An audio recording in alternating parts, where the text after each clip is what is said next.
And go. Hello, everyone, and welcome back to the Harkleroad-Adams Sports Channel here on YouTube.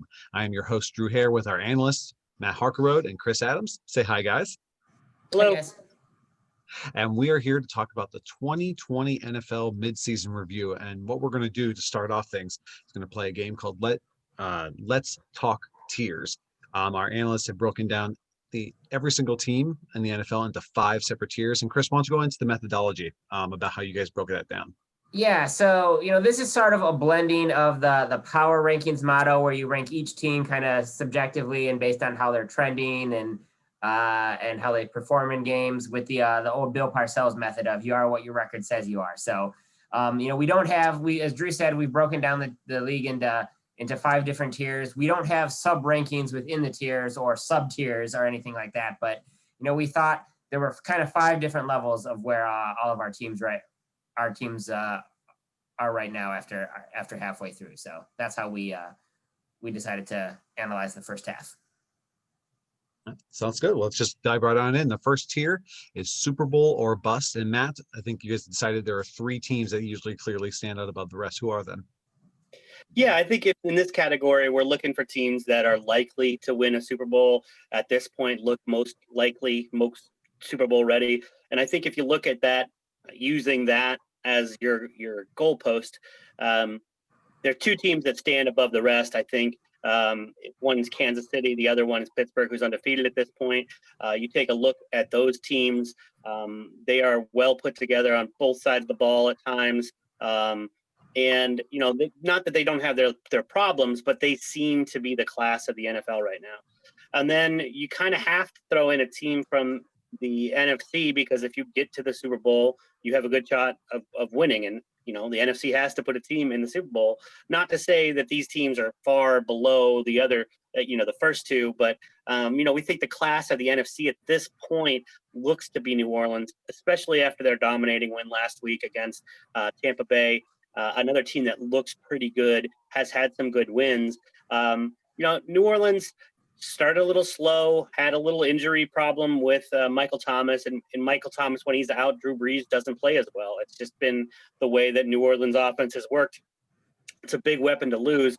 But since the last couple of weeks, if you take just the last couple of weeks as your season, they've had as good a season as anybody else, and maybe the best win of the season so far by any team. Definitely the most dominating, especially just the way that they just from start to finish handled the Bucs on Sunday night. Chris, anything else you want to add on that tier? Yeah, no, I think Matt said it all pretty well. The Saints are have been under Sean Payton and been slow starters, but they certainly looks like they have righted their ship and are playing at a really high level and have as much talent as anybody. And then certainly the Steelers and Chiefs are also loaded this year on both sides of the ball. So those are our 3 top teams right now. Yep. All right, let's go ahead and move on to tier 2. This is called If Things Go Right. And this is like the rest of the other contenders outside of those top 3 teams, because there's a group of 7 here. And pretty much if any of these teams got to the Super Bowl, won the Super Bowl, I don't think anybody would be surprised. We just have, as of right now, 3 top teams in the first half so far. But let's go ahead and talk about those 7 other teams. We have the Buccaneers, the Packers, the Seahawks, the Ravens, the Titans, the Bills, and Matt, I'm going to talk to you about the 7th team, the now Las Vegas Raiders. They're 5-3 at this point, I believe. They have a bunch of good wins. I wouldn't necessarily put them in tier 2. We talked last night. I wouldn't put them in tier 2, but you made a very passionate case for them. Why would you put the Raiders there in tier 2? Yeah, so in this group, again, is teams that, if something doesn't go right for the top 2 teams, could win it. We'll talk later about the next tier down of Super Bowl, or not Super Bowl, but playoff. I mean, they're hoping to make the playoff. These teams in this group have a chance to maybe make some upsets and get into the AFC Championship game, the NFC Championship game. And if you get into that game again, there's a chance that you get through. Now, again, compare on paper to the top 3, they're going to need a little help to get there, whether it be a big performance or mistakes by the other team. But yeah, speaking specifically of Las Vegas, if you look on there's some of those weirder metrics, but like strength of victory is the record of the teams you've beaten. Okay. Las Vegas has the highest one of those for any team that's in the playoffs at all, like, or has a winning record. Okay. I think Jacksonville has a high one because they won 2 games against 2 decent teams. Like, and but those are the 2 games they won. So that doesn't really count. But if you look, I mean, what they've been able to do, they knocked off Kansas City in a game that they looked really good in. You know, the games they've lost haven't really been bad losses for the most part. You know, you got a loss to Buffalo, which is a playoff team in this category. You know, a loss to Tampa Bay, which is a good team. You know, so I think that they can play on a field, given the right circumstances. They can play with anybody. They're not I don't think, you know, if you look at what they can do well, their defense is okay. Their offense is okay. If you have both of those things and they're clicking well, and Derek Carr's looked pretty good this year. If you have those things going for you, I think you can, you know, make your case for why you're a good team.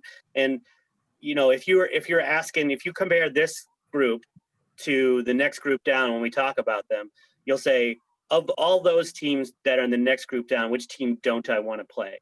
And I bet you every one of the teams in this group or the group above would say they don't want to play Las Vegas, just because they have the ability and they've shown it that they can be good teams. Yeah, so I think that's totally fair. I think I made the comparison when we were talking last night that, you know, if you're going to put the Titans in here, I think you can put the Raiders in here. I think they're very similarly set up in terms of just what they want to do. They want to run the ball, and if they have to throw it, they have competent quarterback play. They have confident quarterback play as well. And I think that if things can break right, you know, I think that's, you know, that's why they're part of this if things go right tier. They can definitely make a run to the AFC Championship game. It wouldn't surprise me at all.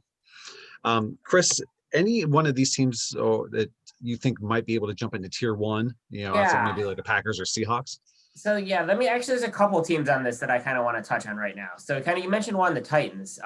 If we had done this 2 weeks ago, I would have had Tennessee easily in that tier 1. They've had a really good year. Tannehill's playing great, still continuing to play at that high level from last year. Derrick Henry and the defense are doing the same thing they did last year. But then they had that inexplicable loss to the Bengals a couple weeks ago.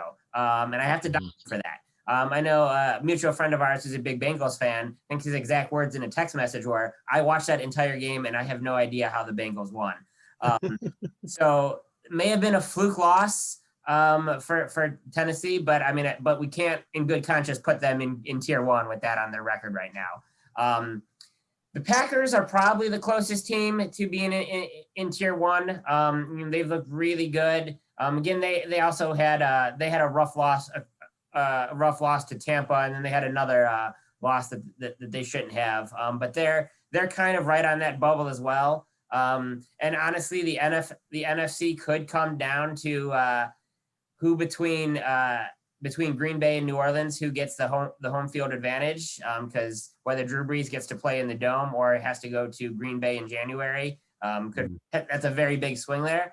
But I mean, I think talent-wise, the Packers are below a few of those other teams. I mean, you look at the guys that Aaron Rodgers is throwing the ball to. Aaron Jones has been banged up. The defense has been good, but not elite, I'd say. Parts of it have been elite, Alexander and some of the other guys, but yeah, they're probably on the bubble there. Early in this season, we would have all had Seattle up top, but Russ has come back to earth a little bit after his otherworldly start, and the defense is utterly atrocious. Oh, so bad. And then Baltimore, I mean, that's another team that everyone had high in the Super Bowl like early, and their losses are to some pretty good teams in Pittsburgh and Kansas City, but they lost by a lot to both of those. They were beaten up pretty good. And then just something else has looked a little off with the Ravens this year. You know, Lamar Jackson, they went into this year saying they wanted him to throw downfield more, and that was their big focus. That hasn't really panned out. So they've gone back to kind of what worked last year.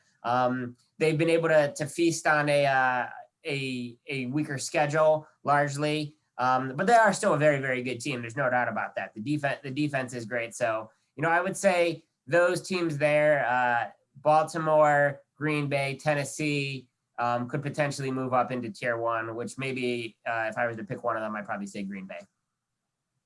Yeah, I think if you look at this whole group as, you know, what stands out, what makes these guys alike, and is that there's generally a big question mark for every one of these teams. So like if you're Seattle and you're putting that offense on the field, you're feeling really good about that. But then you look on the other side of the ball and you're like, oh man, this is awful. There's no way we can compete with some of these really good offenses if our defense is going to look like this. We can't make any mistakes.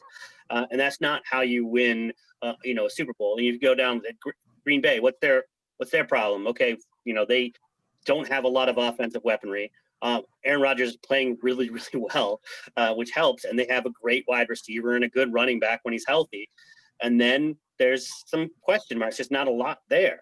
You go down this whole list and they're all like this, where there's just something that looks off about a team. You think there's no way a team that has that problem wins the Super Bowl, or it's unlikely. Now, if they fix those things, if things go right, like we said, the tier name, or you get a little help, then yeah, it's possible.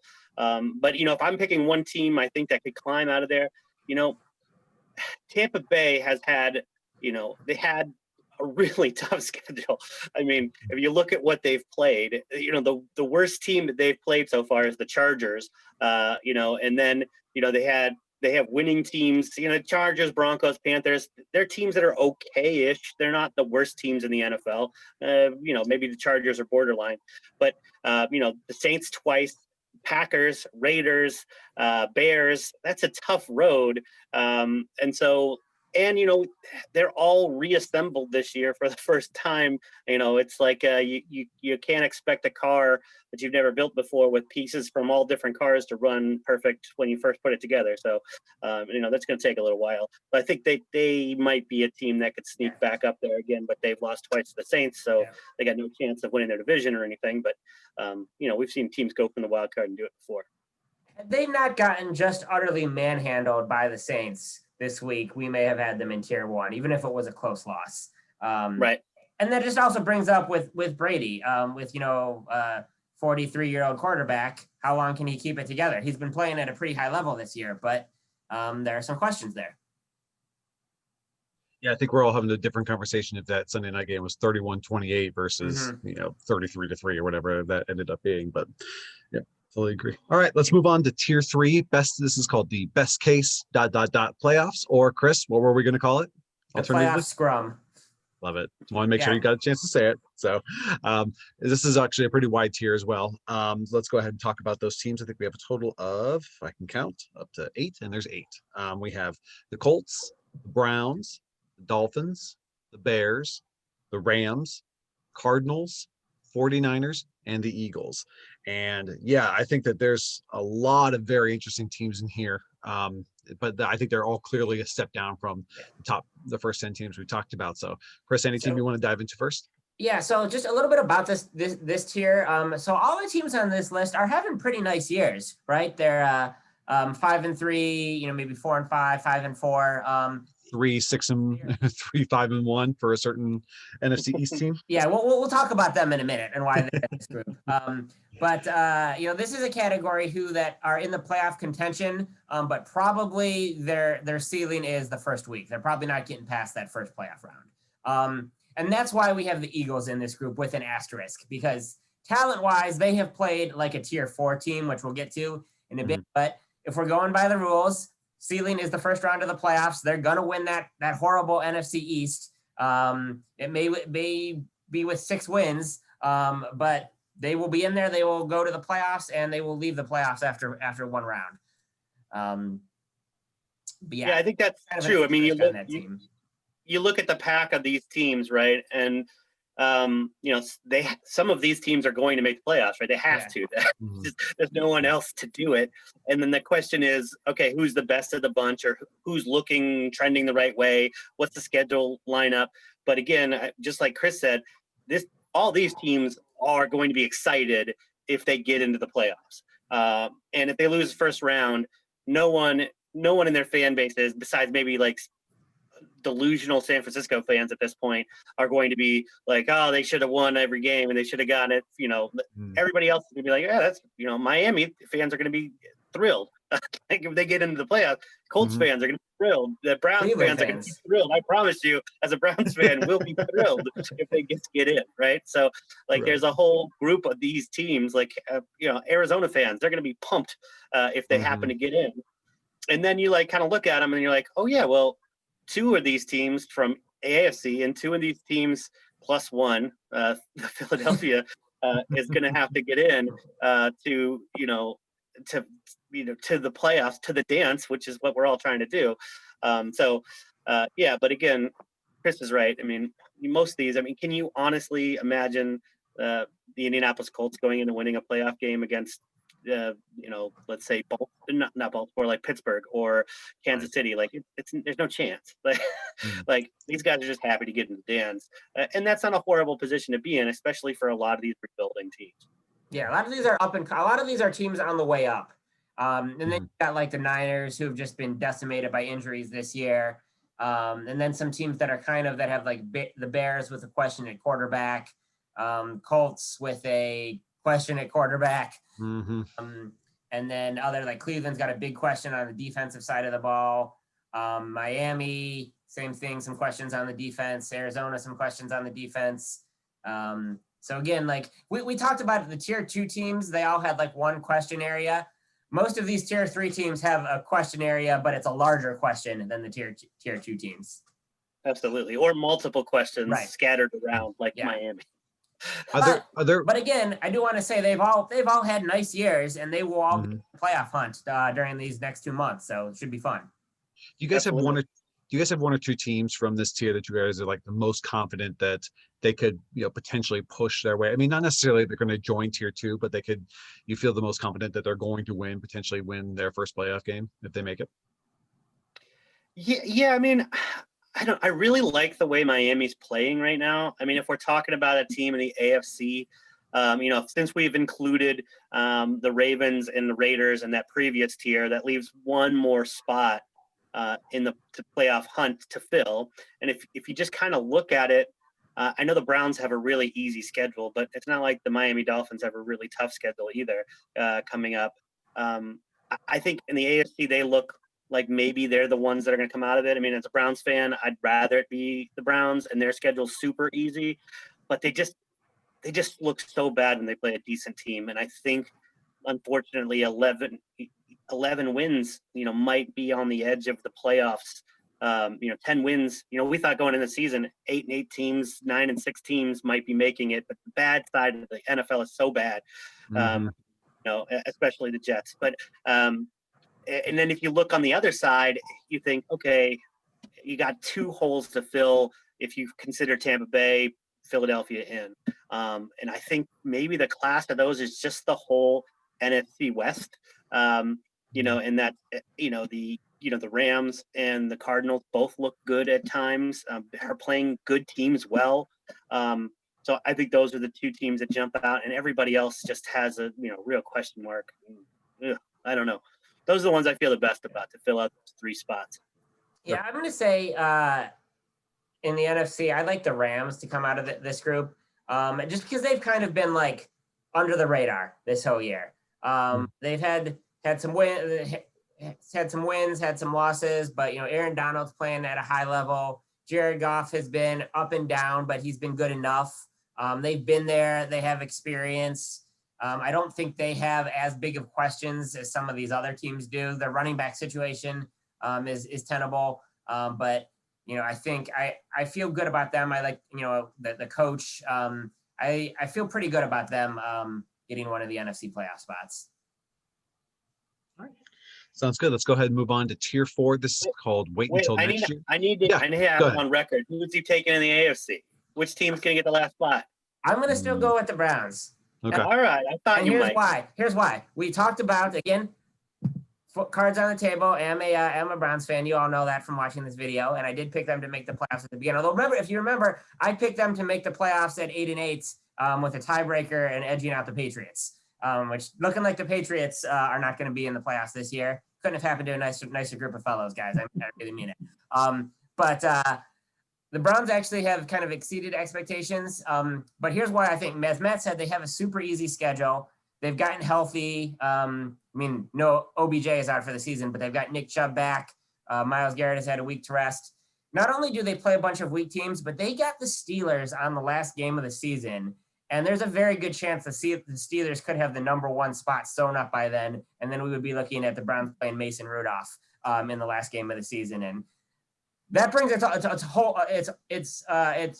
own number of drama to it with Myles Garrett going up against Mason Rudolph again. But that could be another easy gift win for the Browns on that schedule. So that's why I'm going to stick with them. Now we have it on record.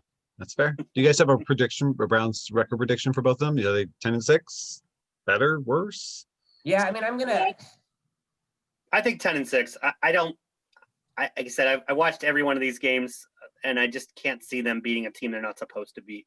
And if you break down the schedule, you got the Jets and Giants, Texans and Jags. Those are 4 wins.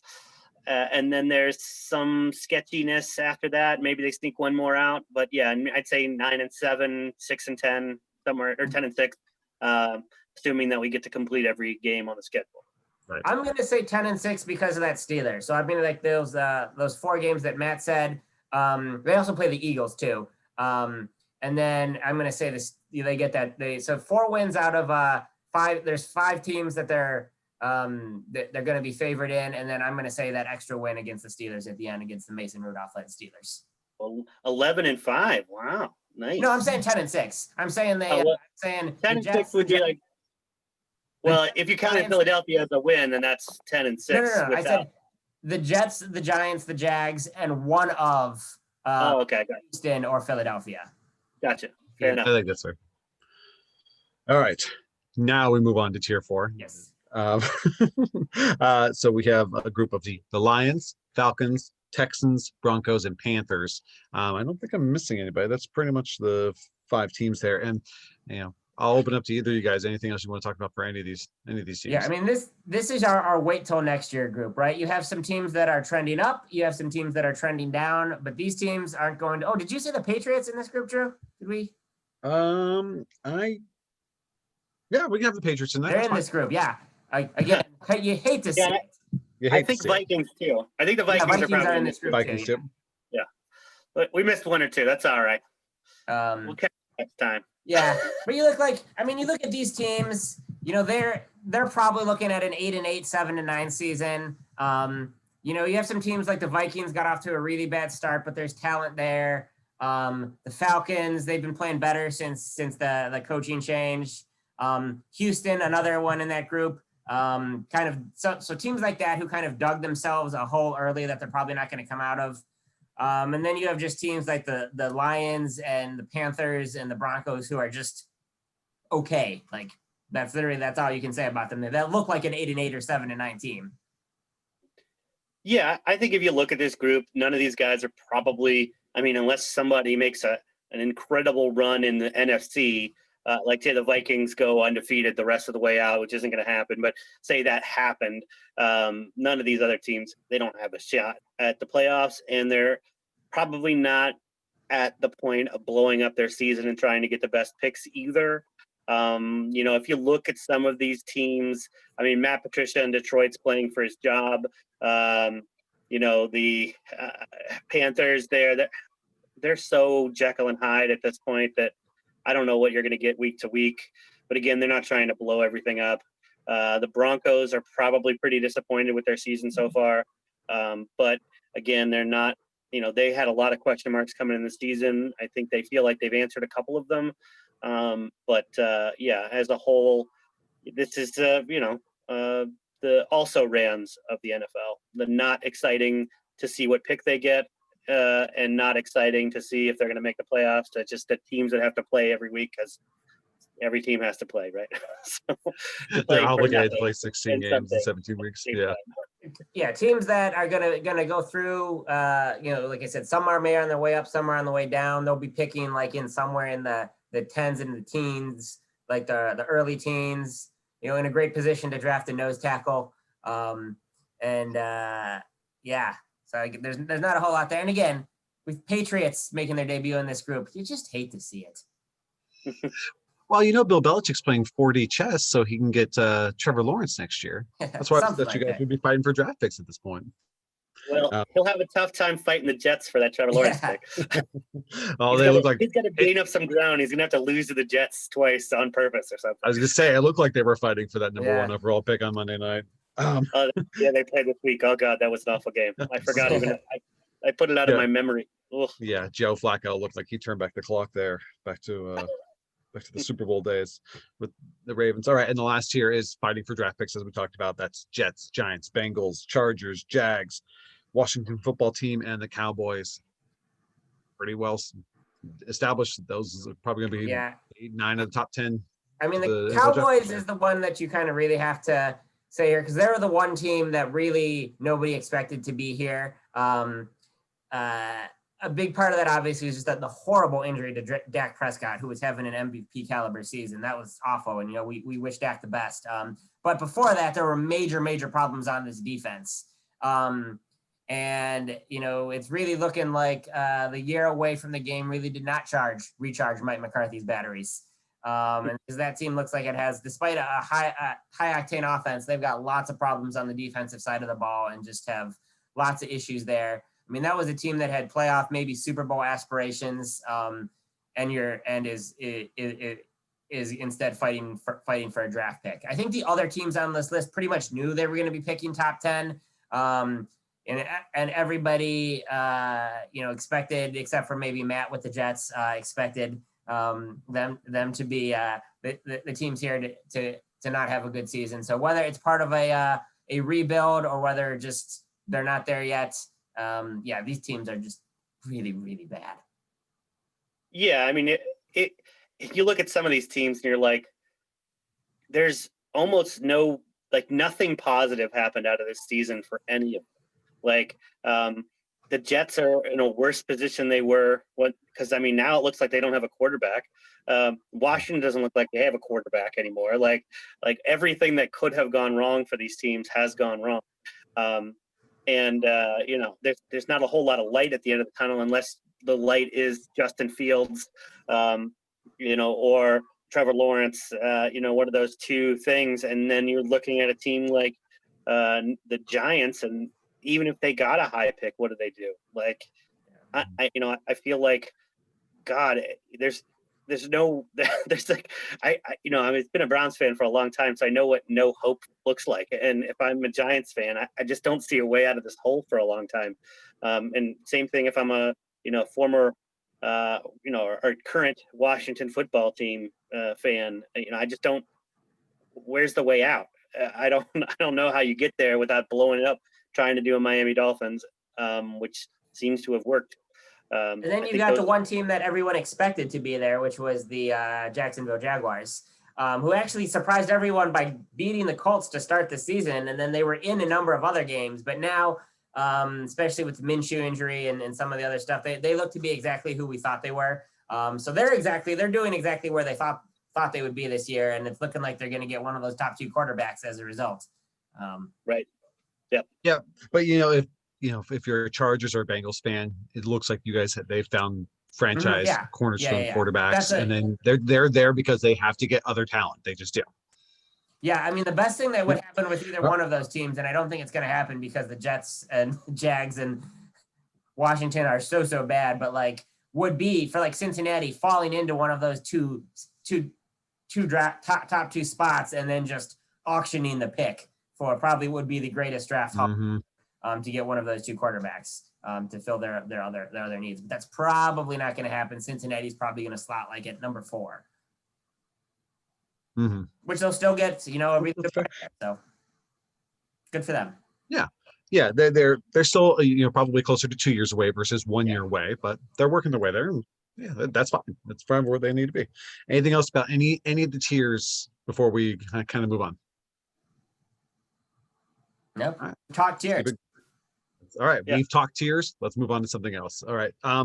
So let's review the Super Bowl picks, for better, for worse. Matt, we're going to start with you. How are you feeling with your Super Bowl pick now, and would you change it if you had the chance?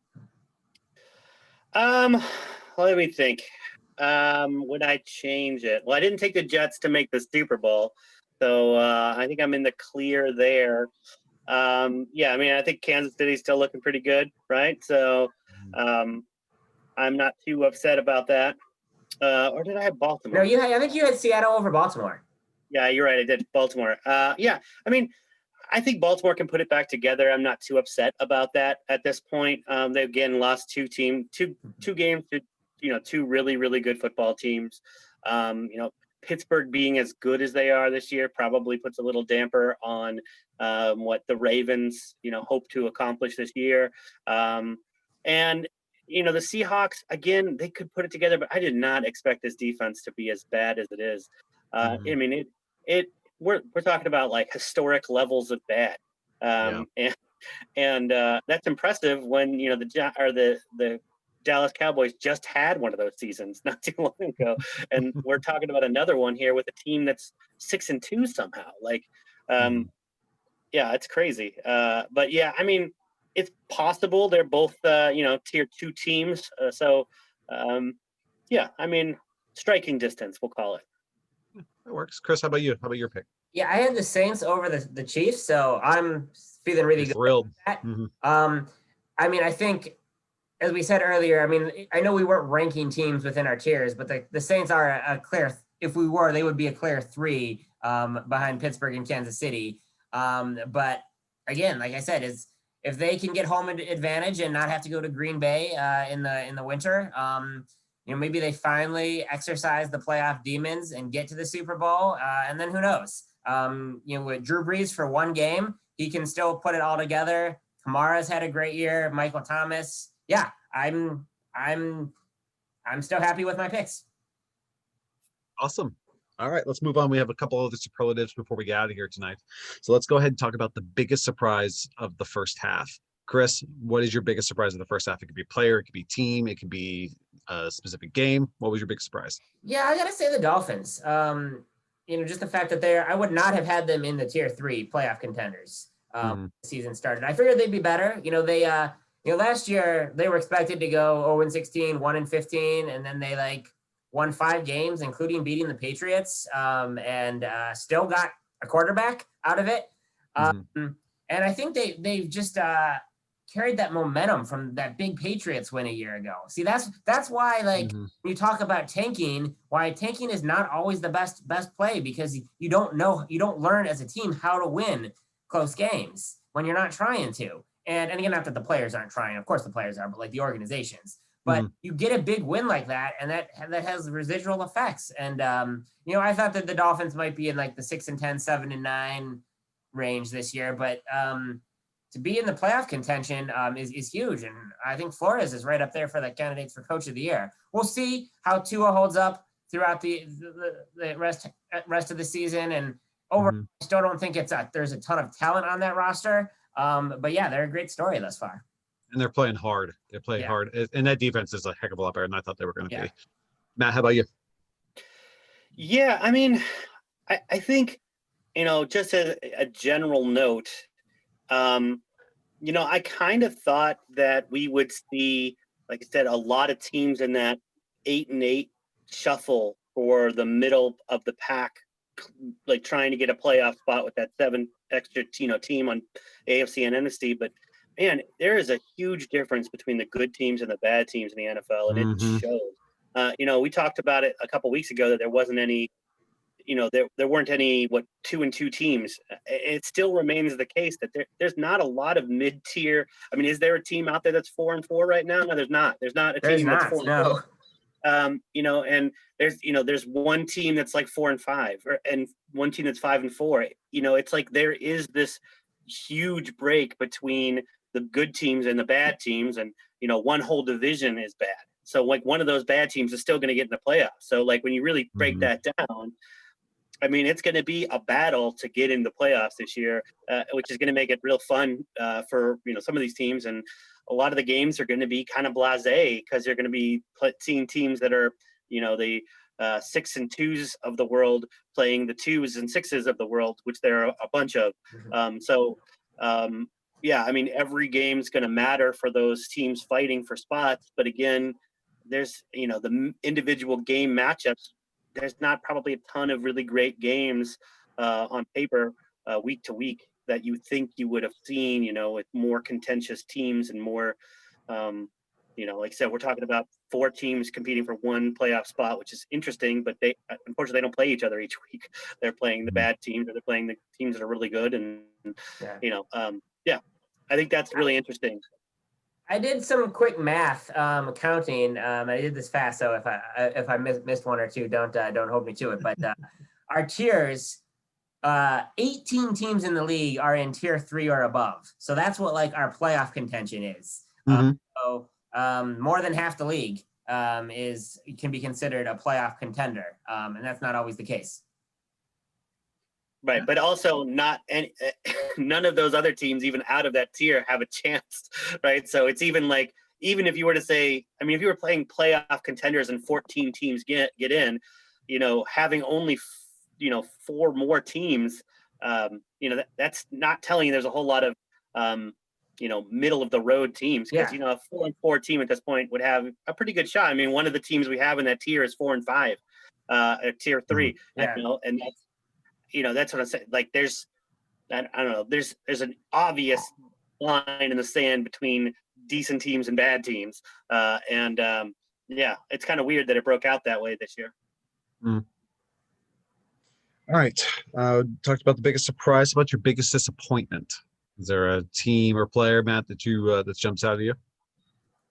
God, if you're Houston, you got to be really hating your season right now. Having to fire your coach, your GM, all in the same guy, is not great. God, you look at them and you look like Deshaun Watson was going to be, taking that giant step forward and carrying his team back to the playoffs again, and they're just not good. And their season started off, and that schedule just brutal to start off their season. It wasn't doing them any favors. But again, if you're a good team, you've got to win those kinds of games. They just didn't. And them, obviously the NFC, say anybody in the NFC East, but I think Houston Texans fans are probably really disappointed with the season. Disappointed, yes, but also they got rid of Bill O'Brien. So is it really that much of a disappointment? No, we'll see. Yes, I think they'd trade. Chris, how about you? I kind of hit it before, but the Patriots. The fact that, I think we going into this year, nobody really expected them to be Super Bowl contenders. I know I think Matt had them in the playoffs. I had them just out, but we figured they'd be in contention. And who knows? They're 3-5. They could turn this around in the second half, but it doesn't really look like it, right? They're 3-5 with a barely beat the Jets on Monday nights. Cam Newton looks like he's washed up. I know they had a lot of COVID opt-outs on the defense, but that's really showing. And right now it looks like in the who is better without the other in Tom versus Bill, Tom's ahead on that right now. I think we didn't even when Matt and I were doing our tiers, we didn't even for a minute consider the Patriots in tier 3. So that I think that kind of shows you right there, kind of the level of season we think they've had. Well, and you don't know what you're getting out of Cam. Gilmore has been hurt multiple weeks, the last couple weeks. And I think we just can't overestimate how much those opt-outs on defense. They were historically good last year, at least that defense for most of the regular season last year. And to have as much attrition as they've had already, it might be surprising at the beginning of the year, but then you just see how things have played out over the last 8-9 weeks. Can't be terribly surprising at that point. MVP, is it still down to Russ versus Mahomes, or is there anybody else that might be entering the discussion? So Russ has definitely come back to the pack. He looked in the season, he looked like he was going to run away with this thing. He's thrown a rash of interceptions, and I would actually say it's maybe he might have fallen behind Aaron Rodgers and Pat Mahomes in this. Mahomes, nobody was talking about during the first part of the season. Lo and behold, he's thrown 1 interception this year, and Rodgers is right behind him with 2. I would say it's between Rodgers and Mahomes right now, with Russ a click behind them. Okay. Yeah, I think Russ, he's having a great season.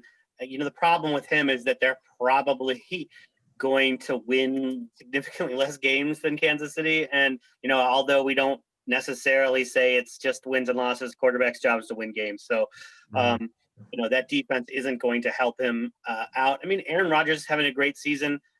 So we should probably not throw him under the bus at this point. He's had 24 touchdowns and 2 interceptions. Patrick Mahomes is 25-1. So it's not a huge difference there. I think, And Mahomes has a significantly better supporting cast around him on offense.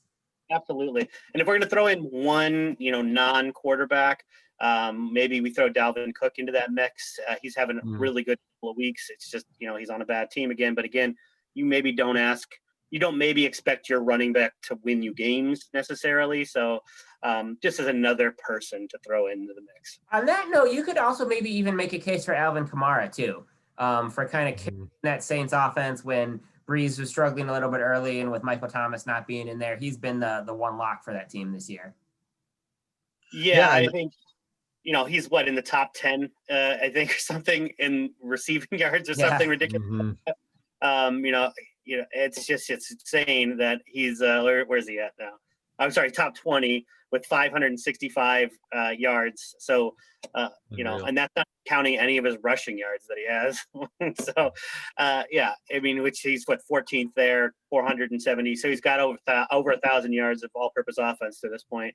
I just think, Dalvin Cook has 12 touchdowns right now. Like that's impressive. Crazy through 8 games, and he's only played 7 of those games. Like he's almost on 2 touchdown per game pace, which is nuts. So, and leading the league in rushing, having played 1 less game than everybody else. So, he'd be my dark horse.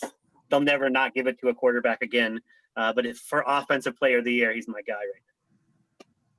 I want to throw Devontae Adams in there too, just what Devontae Adams has done. I mean, everybody knows that you are the go-to guy on that offense, and it doesn't matter. He's just a fantastic route runner, and he's just dominating. Yeah, he just just stepped over. Yep. Missed 2 games this season. That's probably the only thing that's, holding him back a little bit. But if you took it to per game stuff, it's incredible, absolutely incredible. Over 100 yards per game, which is just, there's not a lot of guys that do that or have done that ever. So right. Any defensive player of the year you guys would throw out there? Yeah, Chris, I think it's a 2-horse race now between Myles Garrett and Aaron Donald.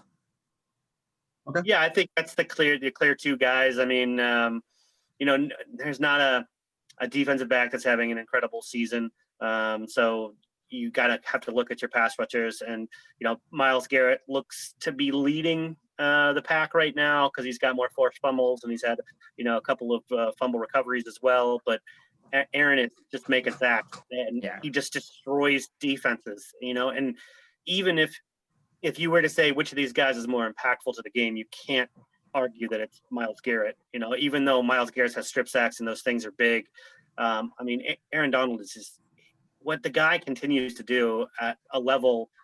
Has there ever been a defensive tackle that is, this dominant? I mean, it's insane. Like the guy, they're putting 3 and 4 guys on him sometimes. Like and he's still disruptive. Even at those levels, he's not even asking the other guys on his team to get those sacks and stuff. He's still doing it, and they're putting 2 and 3 guys on him. It's incredible, absolutely incredible. All right, and one of our last segments, the hot seat. Chris, anybody on the hot seat, and why is his name Matt Patricia?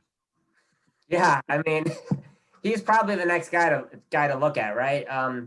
The Lions just continue to be, I mean, they've been that for a number of years now.